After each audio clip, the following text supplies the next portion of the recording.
આજનું બીજું ગીત રજૂ કરવા માટે અમારા આજના કાર્યક્રમના અને મંચ સુધી પહોંચે ત્યાં સુધી સતત ને સતત મહેનત કરનાર, સ્ટ્રક્ચર ગોઠવનાર એવા મધુકરભાઈ મહેતાને મંચ ઉપર આવવા માટે વિનંતી કરું છું. મધુકરભાઈ મંચ ઉપર આવશે.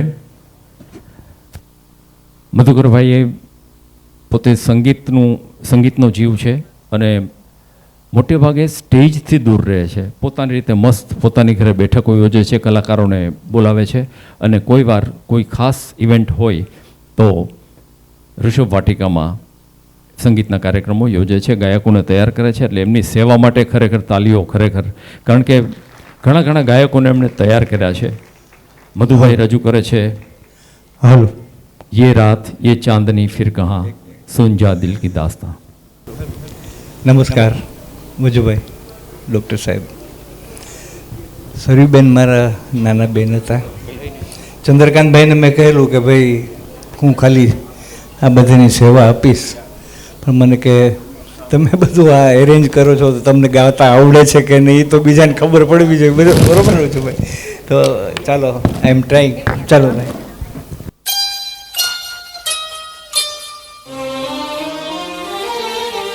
ये रात ये चांदनी फिर कहाँ सुलझा दिल की दास्तां. ये रात ये चांदनी फिर कहाँ सुलझा दिल की दास्तां.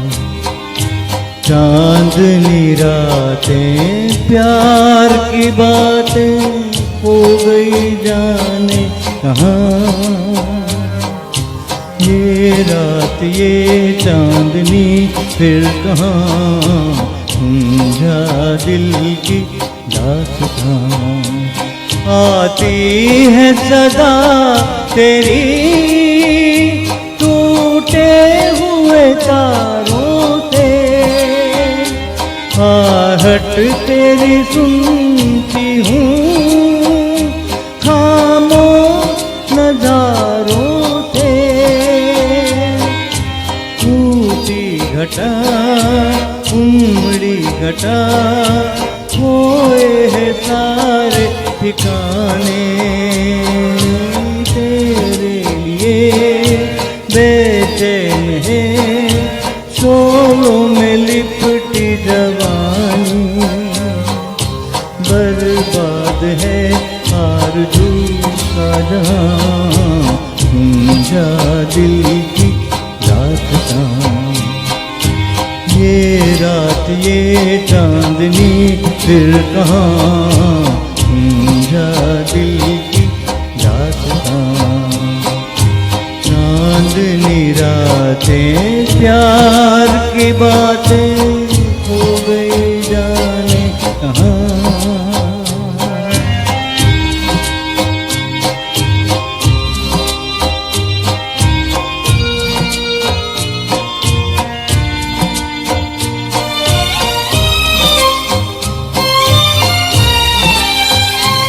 लहरों के लबों पर है खोए हुए अफसाने.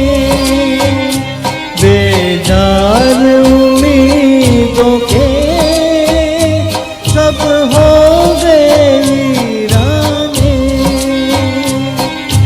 तेरा पता पाऊं कहाँ खोए है अगले जमाने. तेरे लिए बेचैन है शोलों में लिपटी जवानी. सीने में बल खा रहा है धुआं सुलझा दिल की दास्तां. ये रात ये चांदनी फिर कहाँ सुलझा दिल की दास्तां. सुलझा दिल की दास्तां.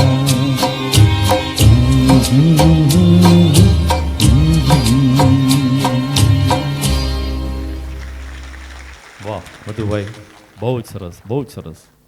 ત્રણ નિર્ણાયકો, એમાંના ડૉક્ટર પ્રીતિબેન ભટ્ટ એમને વિનંતી કરીશ કે તેઓ મંચ ઉપર આવે અને પોતાનું ગીત રજૂ કરે. મિત્રો, મધુસૂદનભાઈની ગાયકી બહુ જ સુંદર ફીલ સાથે અને પુટઅપ વેલ્યુ ગીતના શબ્દોની કેવી રીતે હોવી જોઈએ, કઈ ઇમોશન પ્રસ્તુત કરવી પડે, એ ટેકનિક એ સ્ટુડન્ટ્સને શીખવાડે છે. પ્રીતિબેન મંચ ઉપર આવશે પ્લીઝ, અને પોતાનું ગીત હમે ઓર જીને કી ચાહત ન હોતી. મિત્રો, આ દરેક કલાકારોમાં જજીસ જે રજૂ કરે છે એમાંથી પણ આપણે કંઈક શીખવાનું છે, ઇવન મારે પણ, ઓડિયન્સને પણ, જેમને શીખવું છે ગીત ગાવાનું, એવો પ્રીતિબેન. नमस्कार, वेरी गुड इवनिंग एवरीवन. बहुत ही कठिन काम दिया गया था हमको. सबको एक बात बोलना चाहती हूँ, जूते मत मारिएगा.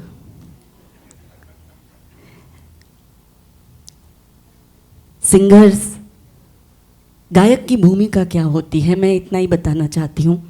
मैं कोई कमेंट आपके लिए लेकर नहीं आई हूँ. छोटा सा एक वाकया बयां करूँगी. हर सिंगर को, बहुत सारे सिंगर्स यहाँ पर उपस्थित हैं. आज ये जो लम्हा यहाँ पर आया है, यहाँ पर इन सभी पार्टिसिपेंट्स ने जो बेहतरीन परफॉर्मेंस दी है, और उसमें भी ममता बहन, आपकी वो परफॉर्मेंस लंबी जुदाई हमने सुना और वो ज़माना याद आ गया. मेरे बहुत सारे दोस्त यहाँ पर बैठे हुए थे. 1989 से 1996 तक, तब ये मंच नहीं था, सिर्फ मणियार हॉल हुआ करता था. पूरा हॉल, ऊपर की बालकनी भी भरी हुई होती थी, और ऐसी हेल्दी कॉम्पिटिशन्स हुआ करती थी.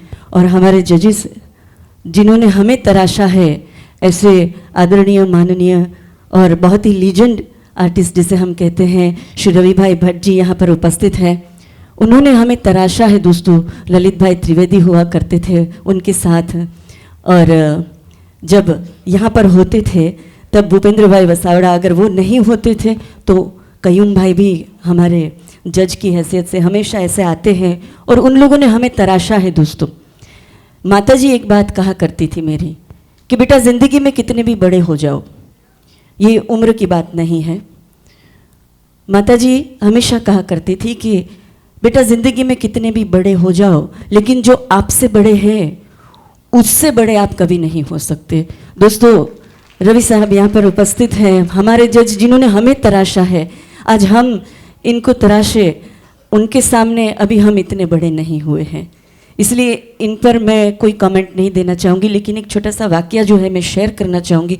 लेकिन आप सबको बहुत ध्यान से सुनना है, और सिंगर की भूमिका क्या है उसे समझने की कोशिश करनी है, ठीक है. द लीजेंड वर्सेटाइल सिंगर, यहाँ पर वर्सेटालिटी की बात अगर करें तो वर्सेटाइल सिंगर किसे कहते हैं? जो अलग अलग आवाज़ को रिप्रेजेंट करे, उसे वर्सेटालिटी कहते हैं. हिंदुस्तान फिल्म जगत में वर्सेटालिटी और वर्सेटाइल क्वीन आशा जी को कहा गया है. आवाज़ एक ही है, फिर भी वर्सेटाइल सिंगर क्यों कहा गया है? क्योंकि अलग अलग जॉनर में उन्होंने अपने आप को प्रूव किया है, और फिर भी एक भी जॉनर की झलक दूसरे जॉनर में आपको दिखने को नहीं मिलेगी. उनके रोमांटिक सॉन्ग आप देख लीजिए, क्लब सॉन्ग देख लीजिए, कैबरे सॉन्ग देख लीजिए, वहीं सामने गज़ल है, कव्वाली है, मुजरा सॉन्ग है. कोई भी गाना उनका आप उठाइए, एक भी गाने की झलक अगर दूसरे में देखने को मिले तो वो आशा जी नहीं है. आशा जी इसीलिए वर्सेटाइल सिंगर है. BBC न्यूज़ चैनल पर उनका एक इंटरव्यू लिया गया था. बहुत अच्छा सवाल पूछा था उन्होंने कि पुराने ज़माने के गीत, यहाँ पर देखिए यंगस्टर हैं, 2 कैटेगरीज है ना, 10 to 40 and up 40, right, 40 up है, लेकिन 10 to 40 वालों ने भी यहाँ पर पुराने गीत ही चुने हैं. तो इस बात से मुझे ये कहना है, उनको पूछा गया कि पुराने गीत आज भी जीवंत क्यों है. बहुत सुंदर जवाब दिया आशा जी ने. आशा जी ने इतना ही कहा कि कंपोज़र जो होता है वो धुन रूपी एक मूर्ति बनाता है. कंपोज़र जो होता है वो धुन रूपी एक मूर्ति बनाता है. म्यूजिशियन जो होते हैं, वादक जो होते हैं, वो अपने सुर और ताल से उसमें मेलोडी रूपी रंग भरते हैं उस मूर्ति में। गीतकार जो होते हैं वो शब्द रूपी श्रृंगार करते हैं, उस मूर्ति को बेहतरीन कपड़े और गहने पहनाते हैं, यानी कि शब्द रूपी श्रृंगार करते हैं। और जो गायक होते हैं वो अपनी आवाज़, अपनी गायकी और अपने भाव से उस मूर्ति में प्राण भरते हैं। तो गायक का जो रोल है वो सबसे बड़ा रोल है, ऐसा मैं नहीं कहती, लेकिन इस पूरी बनावट में सबके अपने अपने रोल है। वहाँ पर गायक को याद किया जाता है। यहाँ पर जितने भी कंटेस्टेंट्स ने आज गाया है, रफ़ी साहब का गाया हुआ, लता जी का गाया हुआ, आशा जी का गाया हुआ, कविता कृष्णमूर्ति जी का गाया हुआ, शमशाद बेगम जी का गाया हुआ, रेशमा जी का गाया हुआ, ऐसा कहा जाता है। कंपोज़र, लिरिसिस्ट सब बाद में आते हैं, उनका नाम भी लिया जाता है, वो तो बेस में होते हैं। अगर इमारत की बेस यानी कि नींव मजबूत नहीं हो तो इमारत गिर जाती है, वो नींव है सब, इसलिए वो हाईलाइट कम होते हैं, लेकिन बहुत बड़ा योगदान उनका रहता है। और संगीत के बारे में एक बात ज़रूर कहना चाहूँगी। संगीत जो है, संपूर्ण संगीत जिसे कहे वो नृत्य है दोस्तों, क्योंकि नृत्य बिना वादन और गायन के प्रस्तुत नहीं होता। इसलिए नृत्य जो है वो संपूर्ण संगीत है। नृत्य में अगर आप आगे बढ़ते हैं तो आपको वादन भी सीखना पड़ता है, गायन भी सीखना पड़ता है। और शास्त्रीय संगीत जिसमें गायन, वादन, नृत्य तीनों समन्वित है, ऐसे संपूर्ण शास्त्रीय संगीत उसकी अपनी एक गरिमा है। और जो लोग उनके साधक हैं उनसे मेरी गुजारिश है कि शास्त्रीय संगीत आधारित कोई भी गीत अगर आप चुनते हैं तो पहले आपको ये पता होना चाहिए कि आप उस गीत को कितना न्याय दे रहे हैं, सुर बसुर आप गा रहे हैं या नहीं गा पा रहे हैं, और ये आपको कोई और बताए, इससे खुद समझना बहुत ज़रूरी है। और आजकल तो टेक्नोलॉजी युग है कि आप खुद गाइए, उसे सुनिए और फिर आप खुद ही जज कीजिए कि मैं कहाँ पर गलत हूँ। ओरिजिनल गीत आप सुनिए, फिर वो सुनिए। पर शास्त्रीय गायक है वो तो हमेशा उसकी गरिमा कायम रखते हैं, इसे आप कायम रखने की कोशिश कीजिए। और एक बात और, कभी मन में ये बात मत लाइएगा कि अगर आप शास्त्रीय गीत नहीं गा सकते, क्लासिकल गाने अगर आप नहीं गा सकते, क्लासिकल कंपोजिशन नहीं गा सकते, तो आप अच्छे गायक नहीं हैं। अगर ऐसा कभी मन में ख्याल आए, किशोरदा के गाने सुन लीजिए। अगर 100 में से 100 लेडी सिंगर को यहाँ पे खड़ा कर दिया जाए और उनको बोला जाए कि आपके आदर्श कौन है, तो 100 में से 95 95 लेडीज़ यही बोलेगी लता जी। 100 में से 95 सिंगर्स लता जी ही बोलेंगी। लेकिन मैं अलग हूँ, मेरे आदर्श किशोरदा हैं। किशोरदा के बारे में ऐसा कहा जाता है, सुना जाता है कि उन्होंने कभी क्लासिकल की ट्रेनिंग नहीं ली थी। मैंने उन पर 2 साल रिसर्च किया था व्हेन मैं पीएचडी कर रही थी भरतनाट्यम में। उस वक्त अखिल भारतीय गांधर्व महाविद्यालय मुंबई यूनिवर्सिटी से मैं कर रही थी, लेकिन रिसर्च करने के लिए चेन्नई जाना पड़ता था, कन्याकुमारी जाना पड़ता था, क्योंकि ये साउथ इंडियन डांस है। तो उस पर मैं रिसर्च कर रही थी, मुंबई में रुकी हुई थी मैं। तब मैंने 2 साल किशोरदा पर रिसर्च किया था। बहुत ही बढ़िया ढोलक प्लेयर थे किशोरदा। स्टूडियो में तब पहुंच जाते थे जब कोई नहीं होता था। वहाँ पर जो वॉचमैन होते थे उसे पैसे देकर वो अंदर चले जाते थे स्टूडियो में, एक कोने में बैठ के मज़े से ढोलक बजाते थे। वो बहुत बढ़िया ढोलक प्लेयर थे। एक ऐसे ही और गायक का मैं नाम देना चाहूँगी जो रिदमिस्ट हैं, उसके बाद वो बढ़िया गायक बने, वो है the ghazal king Ghulam Ali साहब। वो मेहंदी हसन साहब के तबला प्लेयर थे पहले, मेहंदी हसन साहब के साथ तबला बजाते थे, उसके बाद वो गायक बने। तो गायकी को समझने के लिए सुर और ताल को समझना बहुत ज़रूरी है दोस्तों। और अपनी खूबी अपने अंदर है। भगवान ने हमारे हाथ की ये 5 उंगलियां एक जैसी नहीं बनाई। तो ये अलग अलग सिंगर भी है यहाँ पर, कोई एक जैसा नहीं गाता, फिर भी आप सब अलग अलग हैं। अपनी अपनी प्रतिभाएं आपके पास है तो आपको अपना जॉनर तय करना है, और ऐसा नहीं कि एक ही जॉनर में खड़े रह के गाओ, अलग अलग जॉनर ट्राई करो, वर्सेटाइल आशा जी की तरह बनो, ये बहुत ज़रूरी। राइट अभी भी यहाँ पेश करने की बात हो रही है, हमारी पेशकश देनी है, तो यहाँ पर कितने लोग हैं जो पहली बार मुझे देख रहे हैं, सुन रहे हैं? हाथ ऊपर कीजिए ज़रा। ओह बहुत सारे लोग हैं ऐसे, फिर तो ये आपके लिए सरप्राइज़ है। जिन्होंने सुना है उनके लिए नहीं है, नहीं सुना है उनके लिए ये सरप्राइज़ है।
हमें जो तुम्हारा सहर मिलता खबर नहीं रहते किनारा मिलता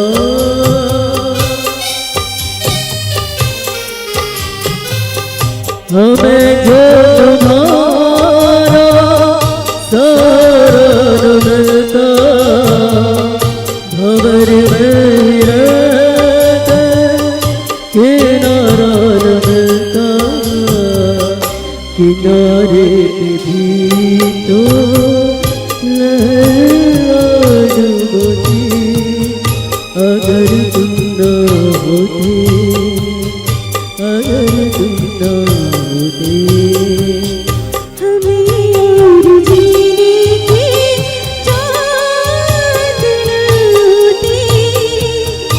अगर तुम न होते अगर तुम न होते हमें और जीने की चाहत न होती अगर तुम न होते अगर तुम न होते વાહ थैंक यू બહુ જ સરસ પ્રીતિબેન, વેરી ગુડ. દેવીને જે ક્ષણભરના પણ વિલંબ વગર ગીત રજૂ કરવું ખરેખર ડિફિકલ્ટ છે. હવે નિર્ણય તૈયાર થાય એ દરમિયાન માન્ય જજ શ્રી રાજેશભાઈ વ્યાસ એમને હું મંચ ઉપર આવવા માટે વિનંતી કરીશ. રાજેશભાઈ એક ગીત રજૂ કરે છે, જગજીતસિંહનું ગાયેલું બહુ સરસ ગઝલ, તુમકો દેખા તો એ ખ્યાલ આયા. રાજેશભાઈ. બધા સ્પર્ધકોએ પોતાનું બેસ્ટ પરફોર્મન્સ આપ્યું છે. આ સ્પર્ધા છે ત્યારે કયું તમારું પરફોર્મન્સ અગાઉ જે કાંઈ બધા રાઉન્ડ થયા અને આજે જે તમારું સ્ટેજ ઉપર અહીંયા ઓડિયન્સ વચ્ચે આટલું જે પરફોર્મન્સ થયું એ મહત્ત્વનું છે. પણ જે કાંઈ નિર્ણય અમે કર્યો એને સહર્ષ સ્વીકારશો એવી વિનંતી.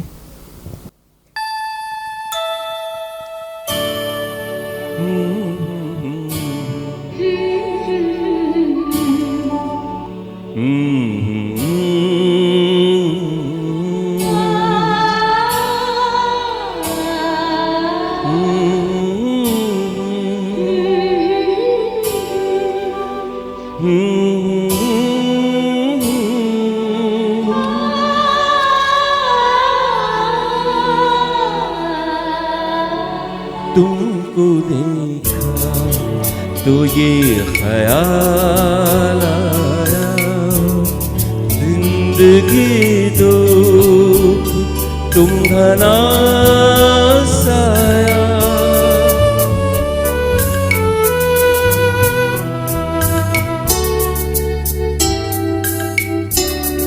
तुमको देखा तो ये ख्याल आया, तुमको देखा तो ये ख्याल आया, जिंदगी दो तुम घना साया, तुमको देखा तो ये ख्याल आया.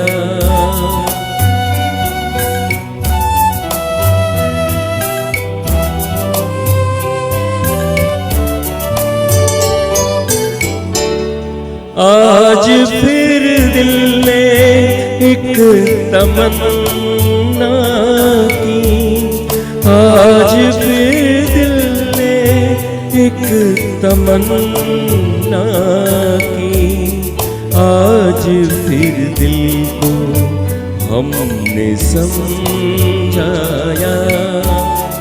आज फिर दिल को हमने समझाया,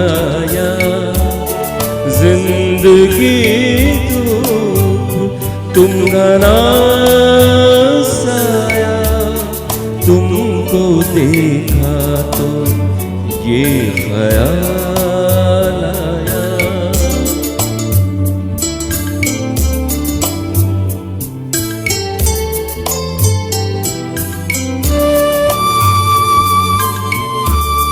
तुम चले जाओगे तो सोचेंगे, तुम चले जाओगे तो सोचेंगे, हमने क्या खोया हमने क्या पाया, हमने क्या खोया हमने क्या पाया, जिंदगी दो तुम घना साया, तुमको देखा तो ये ख्याल आया.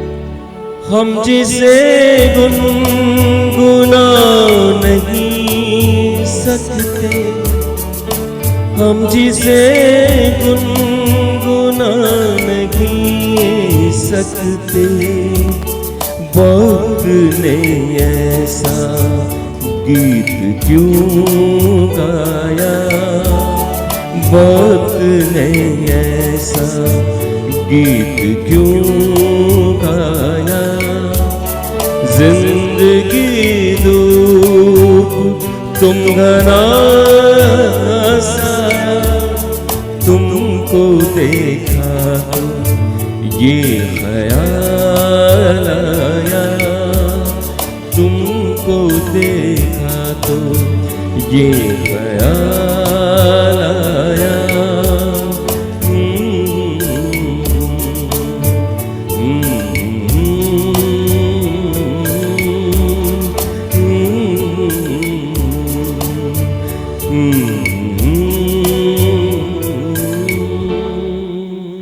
Thank you. ફિર મિલેંગે. આપને મેં પહેલાં કહ્યું એ પ્રમાણે ઠહેરાવ સાથેની ગાયકી અને એક રિયાઝી ગળું એટલે રિઝલ્ટ આપણને ખબર પડે, આપણા દિલમાં ઉતરી જાય. Thank you Rajeshbhai, thank you very much. Okay, thank you. હવે આપણા અંતિમ નિર્ણાયક કિંજલબેન પરમાર, એમને મંચ ઉપર આવવા માટે વિનંતી કરું છું આપની તાલીઓ સાથે. આવતા શનિવારે એમનો આ જ ઓડિટોરિયમમાં શો છે. જૂનાથી નવા બધા ગીતો લેવાના છે અને સૌથી મહત્ત્વની વાત છે, આપને ઇન્વિટેશન એમણે આપ્યું છે. આપ બધા પધારજો, જેમને ઇન્ટરેસ્ટ હોય જૂના ગીતોમાં, નવા ગીતોમાં. પ્લીઝ આવજો તમે આવતા શનિવારે 8:30 9 વાગે. Thank you very much. અને હવે પછી નિર્ણય જાહેર થશે. પહેલાં તો અહીંયા ઉપસ્થિત બધા મહેમાનોને મારા દિલથી નમસ્કાર, કન્ટેસ્ટન્ટને બી નમસ્કાર. હવે બહુ ટાઈમ નહીં લો, બટ થોડીક જે વાતો છે મારે કરવાની છે. આપણે ડેઇલી રૂટિનમાં ગુજરાતી જ બોલતા હોઈએ છીએ અને જ્યારે ગાવા આવીએ ત્યારે જ આપણે હિન્દી ગાવાનું ચાલુ કરીએ છીએ. તો કન્ટેસ્ટન્ટ અને જેટલા સિંગરો છે એ લોકોને મારે એટલું કહેવાનું છે કે તમે તમારી રેગ્યુલર લાઈફમાં બી હિન્દીનું બોલવાનું થોડું રાખો, તો શું પ્રોનાઉન્સિએશન તમારા ક્લિયર થાય. ગુજરાતી કહેશો તો મસ્ત ગવાઈ જશે કારણ કે આપણી મધર ટંગ છે, બટ હિન્દી નથી. So please A second thing, જ્યારે આપણે ગાવા આવીએ તો પ્રોનાઉન્સિએશનમાં ટ ઠ ડ ઢ આ શબ્દો છે ને જીભેથી બોલાતા હોય તો ત્યારે છે ને બહુ બ્લો આવતો હોય. જ્યારે આપણે રેકોર્ડિંગમાં જતા હોય ને ત્યારે આ બહુ હાઇલાઇટ થતું હોય. હમણાં બી કંઈક સિંગિંગમાં કન્ટેસ્ટન્ટનું કંઈક હતું, ઠ આવતો હતો. તો જ્યારે આપણે ગાઈએ, લતા દીદીનું એક સોંગ છે, ઠાડે રહ્યો ઓ બાકી રાર, પણ દેશીમાં ગાઈએ તો ઠનો જો ખ્યાલ ન હોય તો ઠાડે ઠાડે રહ્યો, ઇટ્સ નોટ અ પરફેક્ટ. ઠાડે રહ્યો ઓ બાકી યાર, બરાબર. પછી પ્યાર જીભેથી અને પથી, પ્યાર પ્યાર ને પ્યાર, પ્યારને બી પ્યારથી જ આપણે કહેવાનું છે, ફોર્સ નથી લગાવવાનો. અને હું મારા સ્ટુડન્ટ્સને બી કહેતી હોઉં છું, અવારનવાર કહેતી હોઉં છું કે આપણને આંખોથી બધું દેખાય છે, બટ સૂરો આપણને ક્યારેય દેખાતા નથી. સૂરો આપણે જોવાના હોય ને જ્યારે, તો કાનને તમે આંખ બનાવો. જ્યારે કાન તમારી આંખ બની જશે ને તો તમને સૂરો ઇઝીલી દેખાશે. સપોઝ એક કન્ટેસ્ટન્ટનું સોંગ હતું બાબુજી, એને આપણે આ રીતે ગાઈએ, બાબુજી ધીરે ચલના, એસેન્ડિંગ ઓર્ડર જ છે સિર્ફ, બાબુજી ધીરે ચલના પ્યાર મેં જરા સંભલના. તો શું આપણને ખ્યાલ હોવો જોઈએ કે સૂર વન બાય વન ઉપર જાય છે, બાબુજી ધીરે ચલના. તો બસ જ્યારે તમે કાનને આંખ બનાવી લેશો તો કંઈ સમજાવવાની જરૂર નથી, તમારા કાન જ તમને કહેશે હવે અહીંથી સર્કલ છે, અહીંથી સ્ટ્રેટ છે, અહીંથી ડિસેન્ડિંગ ઓર્ડર, એસેન્ડિંગ ઓર્ડર, બસ ડન. ઓકે, ચલો હવે આજનું સોંગ સ્ટાર્ટ કરો. હું આ સોંગ છે એક મારું અપકમિંગ આલ્બમ છે, સંસ્કૃતમાં સ્તુતિ છે, નમો નિરંજનમ. એ હું આપની સામે પ્રેઝન્ટ કરીશ. હજી રિલીઝ નથી થયું, નેક્સ્ટ મંથ રિલીઝ થશે.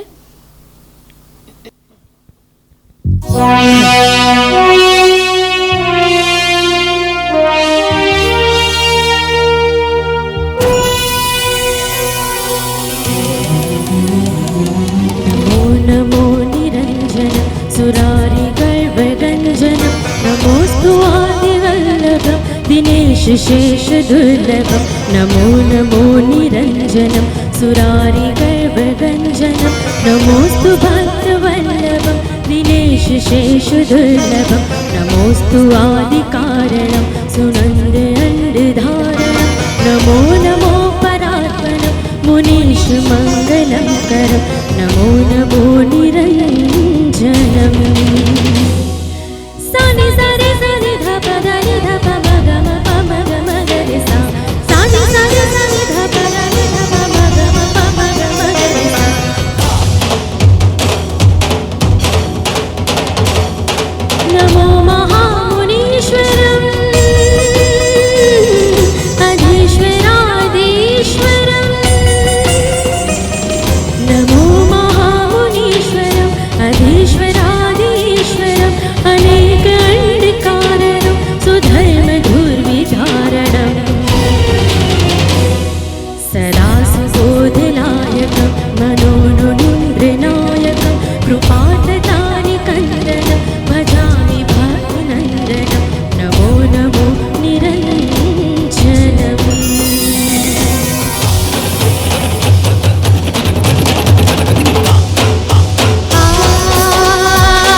कंठकण्डनं कृपादये विलालितं भजामि पूर्णकाजितं नमो नमो निरञ्जनम् सपमपमपगमगरिसा सपमपमपगमगरिसा पमपदपमपगरिसा पमपदपमपगरिसा सानि धनि धपदपमपमगमगरिगरि सानि धनि धपदपमपमगमगरिगरि मगरिगरिसा मगरिगरिसा पा अनन्त सन्त अर्चितम् सुचन्दनादि चर्चितम् अनन्त सन्त अर्चितं सुचन्दनादि चर्चितं सुपुष्पहार शोभितं सुगन्धभूतलोभितं श्रीकिरीटधारिणं नमामि कृष्णहारिणं मनोहिरा प्रियामुदा नमामि स्वामिनं सदा नमो नमो निरञ्जनम् दिन तननन तनन देरि ना दिन तननन तनन देरि दिन तननन तनन देरि ना दिन तननन तनन देरि दिन तननन तनन देरि ना दिन तननन तनन देरि दिन तननन तनन देरि ना दिन तननन तनन देरि ना देरि तुम देरि ना देरि तुम देरि तन देरि ना तनन तुम ना देरि तुम देरि ना देरि तुम देरि तन देरि ना तनन तुम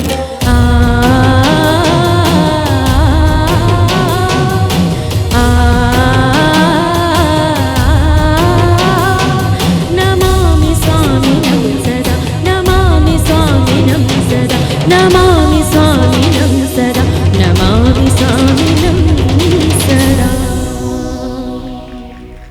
thank you so much thank you. કિંજલબેનના એક્સલન્ટ સિંગિંગ બાદ હવે આપણે ધીરે ધીરે અંત તરફ જઈ રહ્યા છીએ. થોડી જ વારનો ઉપક્રમ બાકી છે.